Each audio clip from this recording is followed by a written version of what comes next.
बदलते भारत की शान।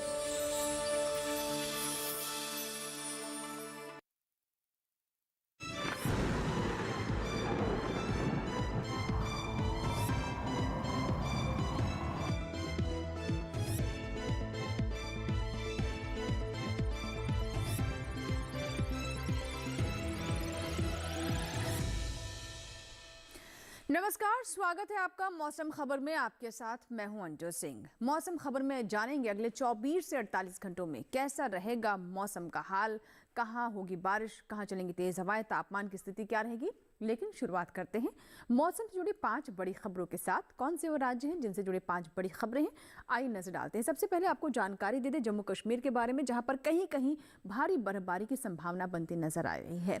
अगली खबर है लद्दाख से। यहाँ पे इक्का दुक्का जगहों पर भारी बर्फबारी का अनुमान है, यानी कुछ क्षेत्रों में लद्दाख में भी भारी बर्फबारी हो सकती है, तरह की चेतावनी है। पंजाब की बात करें तो छुटपुट इलाकों में यहाँ पर घना कोहरा छाने की स्थिति पंजाब में भी बनती नजर आ रही है। अगली खबर आपको बता दें कि हरियाणा से जुड़ी हुई, जहां पर गिनी चुनी जगहों पर घने कोहरे के आसार बने हुए हैं। 5 बड़ी खबरों में अगली खबर है तमिलनाडु से बिजली की चमक के साथ यहां पर तेज हवाएं चल सकती हैं। तो ये थी मौसम से जुड़ी 5 बड़ी खबरें। आइए बात करते हैं मौसम अलर्ट की, जिसमें हम आपको मौसम से जुड़ी चेतावनियां या फिर अलर्ट के बारे में जानकारी देते हैं। तो फिलहाल पूरा आप मैप देखिए, जिसमें जो क्षेत्र आपको यहाँ पर हरे रंग में दिखाई दे रहे हैं उनको लेकर फिलहाल किसी तरह की कोई चेतावनी नहीं है। लेकिन जहां पीले रंग में आप देख रहे हैं तमिलनाडु और पुडुचेरी है, यहाँ पर नजर बनाए रखने की आवश्यकता है, क्योंकि गरज चमक के साथ यहाँ पर बौछारें पड़ सकती हैं। इस तरह की संभावना फिलहाल यहाँ पर बनती नजर आ रही है। अन्य क्षेत्रों में फिलहाल किसी भी तरह की कोई चेतावनी अभी यहाँ पर नजर नहीं आ रही है, लेकिन तमिलनाडु को लेकर फिलहाल ऐसी स्थिति बनी हुई है। अब बात करते हैं मौसम पूर्वानुमान के, जिसमें पूरे देश में बारिश की स्थिति क्या रहेगी, कहाँ कुछ क्षेत्रों में बारिश होने वाली है, अधिकतर जगहों पर कहाँ बारिश होगी या फिर कहाँ पर बारिश होने की कोई भी संभावना नहीं है। शुरुआत करते हैं जम्मू कश्मीर, लद्दाख, हिमाचल प्रदेश, पंजाब, हरियाणा, उत्तराखंड और उत्तर प्रदेश। आप देखिए यहाँ कहीं भी, और साथ ही दिल्ली की बात करें तो कहीं भी बारिश होने की फिलहाल अगले 1 से 2 दिनों में कोई संभावना इन क्षेत्रों में नहीं है। जम्मू कश्मीर, लद्दाख, हिमाचल प्रदेश, पंजाब, हरियाणा, दिल्ली, उत्तर प्रदेश में कहीं पर भी बारिश अगले 24 से 48 घंटों में नहीं होगी। इस तरह की जानकारी भारत मौसम विज्ञान विभाग की तरफ से दी गई है। वहीं अगर हम पूर्वोत्तर के राज्यों की बात करें तो अरुणाचल प्रदेश, असम, मेघालय, नागालैंड, मणिपुर, मिजोरम, त्रिपुरा, उप हिमालय, पश्चिम बंगाल, सिक्किम, साथ ही बिहार, झारखंड, गांगे पश्चिम बंगाल, ओडिशा की बात करें तो यहाँ भी कहीं भी फिलहाल बारिश की अभी कोई संभावना नहीं है। आप रुक करते हैं दक्षिण भारत की ओर, जिसमें आप देख सकते हैं तमिलनाडु, केरल और पुडुचेरी की। तो तमिलनाडु में कई जगहों पर बरसात हो सकती है। वहीं अगर हम केरल की बात करें तो यहाँ भी कई जगह पर बरसात होने की संभावना है।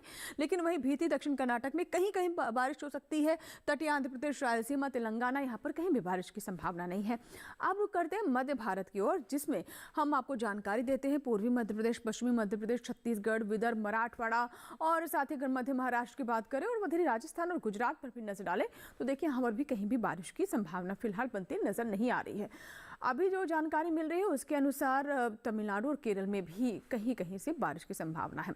अब बात करते हैं मौसम की चाल की, यानी पिछले 24 घंटों में मौसम की स्थिति क्या रही, कहाँ बारिश हुई, कहाँ तेज हवाएं चली, कहाँ कोहरा रहा। तो उस पर नजर डालते तो आप देख सकते हैं पंजाब, हरियाणा और साथ ही पश्चिमी राजस्थान में कुछ क्षेत्रों में विजिबिलिटी कम रही, कोहरे की स्थिति रही। इसी तरीके से अरुणाचल प्रदेश, असम, मेघालय, उप हिमालय, पश्चिम बंगाल, सिक्किम की बात करें तो यहाँ पर पिछले 24 घंटों में बारिश भी दर्ज की गई और कहीं कहीं कोहरा फिरा, मिस्ट की स्थिति भी बनती नजर आई। ऐसे त्रिपुरा में भी हालात रहे। बिहार में भी आप देख सकते हैं बारिश नहीं हुई, लेकिन कोहरे की स्थिति यहाँ पर भी कहीं कहीं बनी रही। दक्षिण की ओर रुख करते केरल, तमिलनाडु में पिछले 24 घंटों में भी बारिश दर्ज की गई है। और वहीं अगर हम अंडमान निकोबार द्वीप समूह की बात करें तो वहां पर भी बारिश रही और लक्षद्वीप में भी पिछले 24 घंटों में बारिश दर्ज की गई है। तो ये थी मौसम की चाल, जिसमें हमने आपको बताया कि पिछले 24 घंटों में मौसम की स्थिति क्या रही और इसके बारे में अभी हमने जानकारी ली। फिलहाल इसी के साथ ही हम वक्त एक छोटे से ब्रेक का, लेकिन ब्रेक के बाद जब वापस आएंगे तो हम इस बार की सर्दियों के बारे में विस्तार से जानकारी लेंगे। भारत मौसम विज्ञान विभाग के निदेशक एम महापात्रा से होगी उनसे मुलाकात छोटे से ब्रेक के बाद।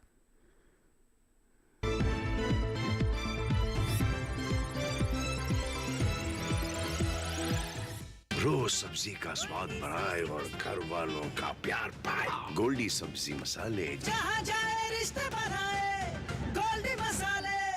मिलिए ग्रो प्लस से हमारा भरोसेमंद कोरोमंडल लेकर आया है एक खास तकनीक वाला 5 पोषक तत्वों से भरा ग्रो मोर ग्रो प्लस। इसे इस्तेमाल करने से पौधों को मिले अधिक पोषण, जिससे न केवल आपको बम्पर फसल मिले बल्कि मिट्टी भी स्वस्थ और उपजाऊ बने। क्यों न इस बार आप भी ग्रो प्लस अपनाएं। एक अनमोल तोहफा जो बनाए मिट्टी को सोना और फसल को बेमिसाल।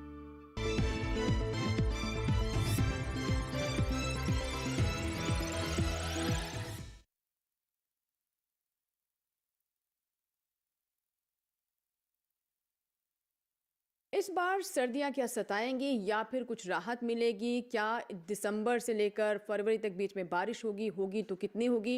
इन तमाम सवालों के जवाब जानते हैं एम महापात्रा जी से। डॉक्टर एम महापात्रा जो कि डीजी है मौसम विभाग के। सर, आपसे जानना चाहेंगे कि इस बार क्या रहेगा सर्दियों का पैटर्न दिसंबर से लेकर जो हम फरवरी तक के 3 महीने रहते हैं। सभी हिस्सों में भारतवर्ष में टेम्परेचर नॉर्मल से ज़्यादा रहने का पूर्वानुमान है, यानी नॉर्मल टेम्परेचर से एवव रहेगा। मिनिमम टेम्परेचर की बात करें और मैक्सिमम टेम्परेचर की बात करें तो ये भी लगभग सभी जगह में नॉर्मल से ज़्यादा रहेगा, मगर सेंट्रल इंडिया के कुछ हिस्से और नॉर्थ ईस्ट के कुछ हिस्से में टेम्परेचर कम हो सकता है मैक्सिमम टेम्परेचर के बारे में। तो इसको लेकर अभी कोल्ड वेव की बात करें, कोल्ड वेव का फ्रीक्वेंसी, ड्यूरेशन और इंटेंसिटी नॉर्मल से कम रहने का पूर्वानुमान किया गया है। इसका एक प्रमुख कारण यही है कि इस साल एलिनो ईयर है और एलिनो ईयर में स्पेशली नॉर्थ ईस्ट इंडिया और सेंट्रल इंडिया, जहां हमारा ज़्यादातर कोल्ड कंडीशन देखने को मिलता है दिसंबर और फरवरी के बीच में, इसमें इसका असर यही होता है कि कोल्ड कंडीशंस कम होता है। और पास्ट 1 मंथ देखें, पूरी देश में लगभग टेम्परेचर नॉर्मल से ज़्यादा रहा है। सर, और एक चीज़ हम देखते हैं कि ठंड में प्रदूषण काफ़ी बढ़ जाता है, तो इस बार की स्थिति क्या रहेगी? क्योंकि आप बता रहे हैं कि इस बार एक्सट्रीम उस तरह की ठंड नहीं होगी। ये सीजनल प्रेडिक्शन जो होता है सिर्फ हम टेम्परेचर और रेनफॉल के बारे में बताते हैं, प्रदूषण के बारे में तो पूर्वानुमान नहीं होता है। और इसका पूर्वानुमान अगले 3 दिन और 5 दिन में क्या होता है इसके बारे में दिया जाता है। सो जब आपका टेम्परेचर ज़्यादा रहेगा, इसमें ये प्रतीत होता है कि आपका जो लोअर लेवल इन्वर्सन होता है एटमॉस्फेयर में वो कम रहेगा। तो इन्वर्सन कम होने से जो ट्रैपिंग होता है पोल्यूटेंट्स, वो होने का संभावना कम होगा, ज़्यादा तक मिक्सिंग होगा और डिस्पर्सन होगा। इससे शायद ये पॉजिटिव इम्पैक्ट होगा कि पोल्यूशन का concentration in lower atmosphere normal से कम हो सकता है। जी सर, मेरा अगला सवाल ये है कि बारिश की स्थिति क्या रहेगी दिसंबर से फरवरी के बीच में? किन क्षेत्रों में बारिश होगी, क्या उम्मीद है? बारिश की स्थिति हम जो पूर्वानुमान दिसंबर महीने के लिए किए हैं, इसके हिसाब से लगभग पूरी देश में नॉर्मल से ज़्यादा बारिश होगा। और अभी तक आप आंकड़ा देखें सो नॉर्मल से ज़्यादा बारिश सभी जगह में रिकॉर्ड किया गया है। इसका प्रमुख कारण 2 रहा है। एक है कि वेस्टर्न डिस्टर्बेंस जो कि नॉर्थ वेस्ट इंडिया के ऊपर गति करके गया है और सेंट्रल इंडिया में बारिश कराया, 2 ऐसे वेस्टर्न डिस्टर्बेंस मूव किया है। दूसरा ये है कि एक ट्रॉपिकल साइक्लोन मिजाम जो कि बे ऑफ बंगाल में डेवलप हुआ और कंप्लीट साउथ ईस्ट पेनिनसुला और eastern India, north eastern states में अच्छा बारिश दिया है। सो जनवरी फरवरी का पूर्वानुमान अभी जारी नहीं हुआ है। बाय एंड ऑफ दिसंबर, जनवरी फरवरी मार्च सीजन में कितना बारिश होगा और जनवरी में कितना बारिश होगा इसका पूर्वानुमान दिया जाएगा। हमसे बात करने के लिए सर बहुत बहुत शुक्रिया। तो अभी हमने जाना मौसम विभाग के निदेशक एम महापात्रा जी से कि इस बार सर्दियों की स्थिति क्या रहेगी, और ये भी बताया कि आमतौर पर जो सामान्य से तापमान बहुत नीचे चला जाता है, बीते वर्षों के अनुमान में इस बार थोड़ा सा उस तरह की बहुत ज़्यादा सर्दियाँ नहीं होंगी, ऐसा कहना है मौसम विभाग का। फिलहाल आइए बढ़ते आगे और नज़र डालते हैं देश के अन्य हिस्सों में तापमान यानी अधिकतम और न्यूनतम तापमान की स्थिति क्या रहेगी।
इसी के साथ ही मौसम खबर में यहाँ रुकेंगे एक छोटे से ब्रेक ले। आप कहीं मत जाइएगा, देखते रहें मौसम खबर।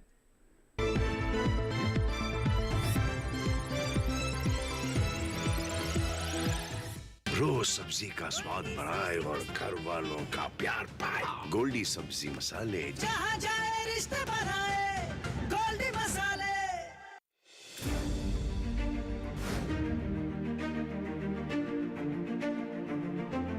फसलों के भाव से लेकर उनकी आवक तक, पैदावार से लेकर बुआई के क्षेत्रफल तक, आयात से लेकर निर्यात तक, घरेलू से लेकर वैश्विक बाजार तक, मंडियों की सही और ताजा जानकारी पाएं। विशेषज्ञों की राय का लाभ उठाएं। देखिए मंडी खबर सोमवार से शनिवार शाम 5 बजे सिर्फ दूरदर्शन किसान पर।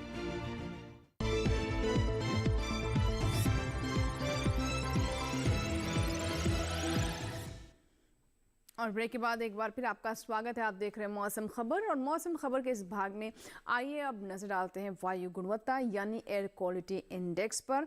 तो देश के जो प्रमुख शहर हैं वहाँ की वायु गुणवत्ता कैसी दर्ज की गई, आइए उस पर नजर डालते हैं। शुरुआत करते हैं राजधानी दिल्ली से, जहाँ के हालात अभी भी बिगड़े हुए हैं। आप देख रहे हैं 500 से ऊपर यहाँ पर एयर क्वालिटी इंडेक्स 515, जो कि बहुत ख़राब स्थिति है।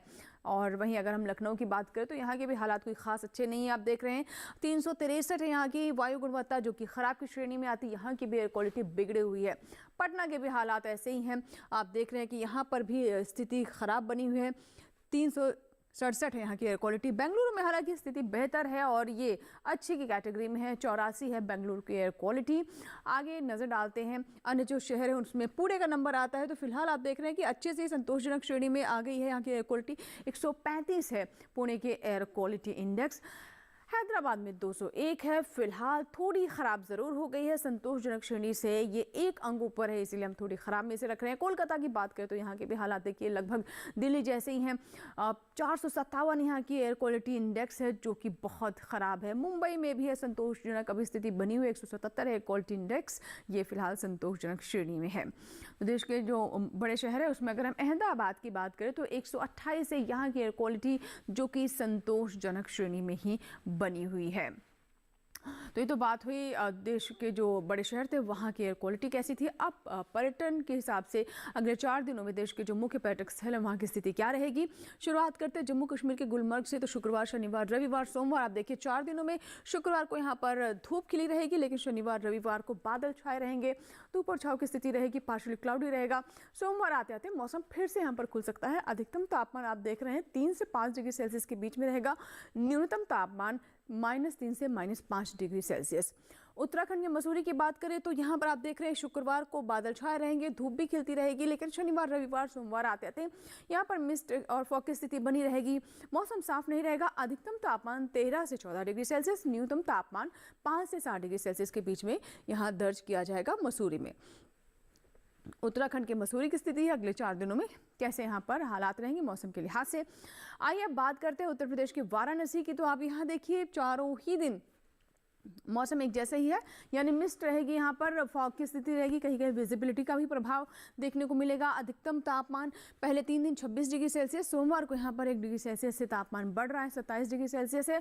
लेकिन चारों दिन में कोई तापमान में बहुत ज़्यादा उतार चढ़ाव हम नहीं देख रहे। मौसम भले ही एक जैसा ही रहेगा, हालांकि न्यूनतम तापमान में उतार चढ़ाव जरूर है। 9 से 12 डिग्री सेल्सियस के बीच में न्यूनतम तापमान दर्ज किया जाएगा। बिहार के गया की बात करें तो चारों दिन यहाँ पर भी देखिए मौसम साफ नहीं है, फॉग और मिस्ट रहेगा। अधिकतम तापमान जहाँ शुक्रवार को 25 डिग्री सेल्सियस है, उसके बाद अगले 3 दिन 1 डिग्री सेल्सियस इसमें तापमान में गिरावट है, 24 डिग्री सेल्सियस रहेगा।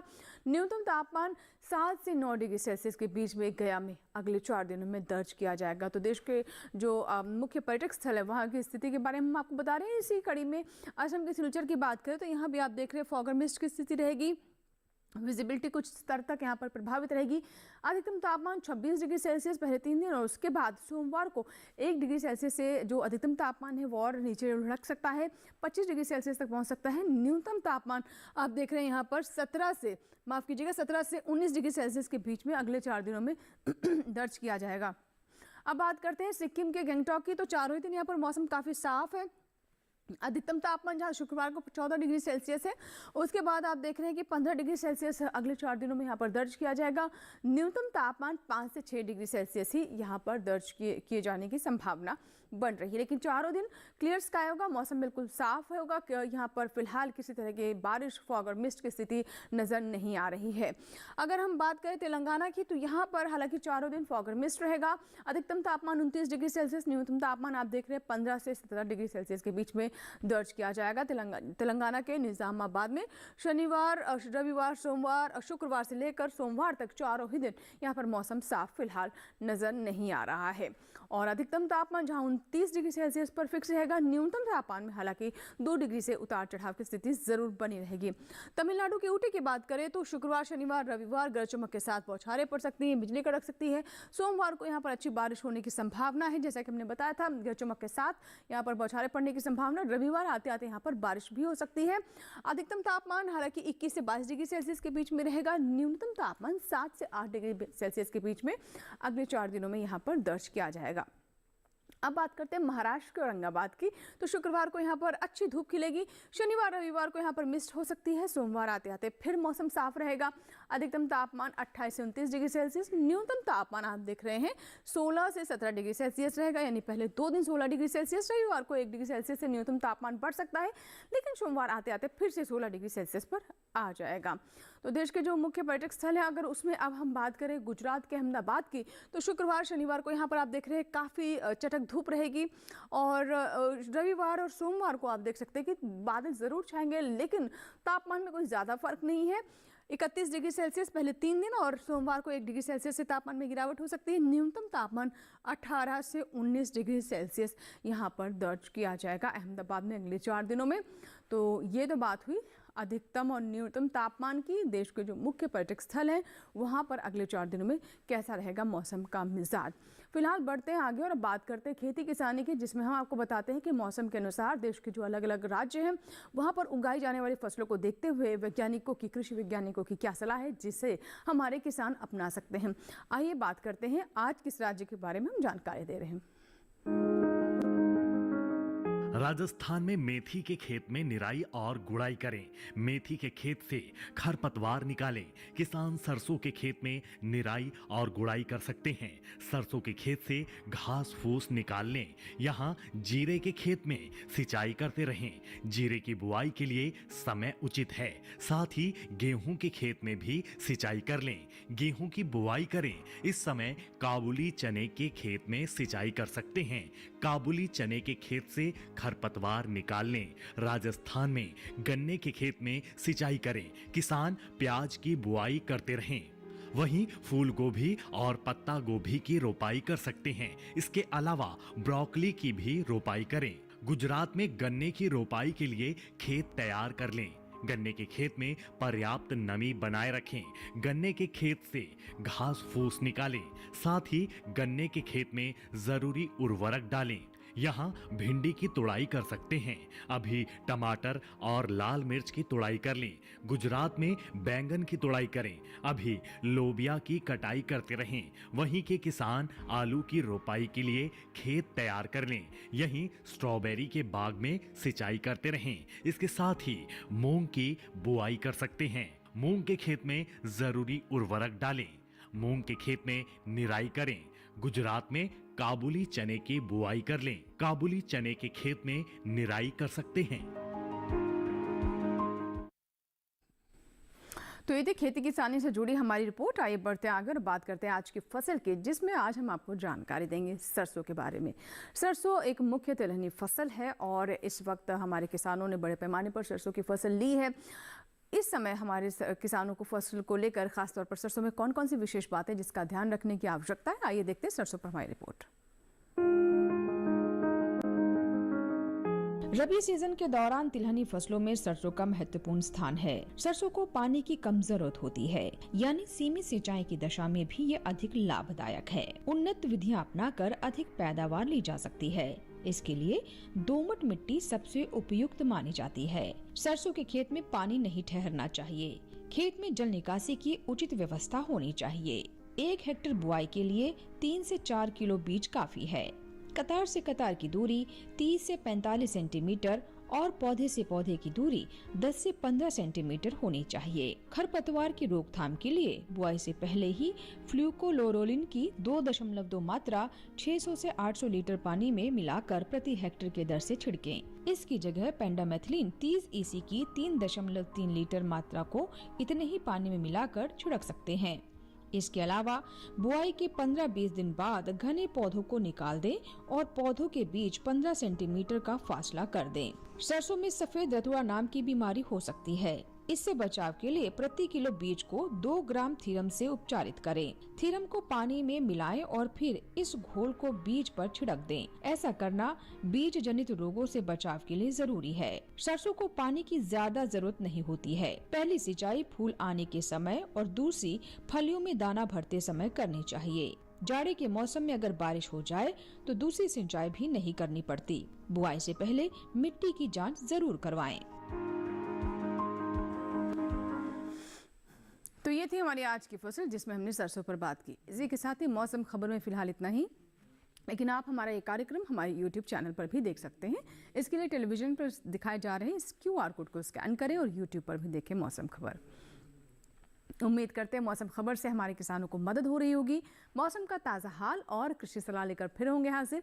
आप बने रहे दूरदर्शन किसान के साथ। नमस्कार।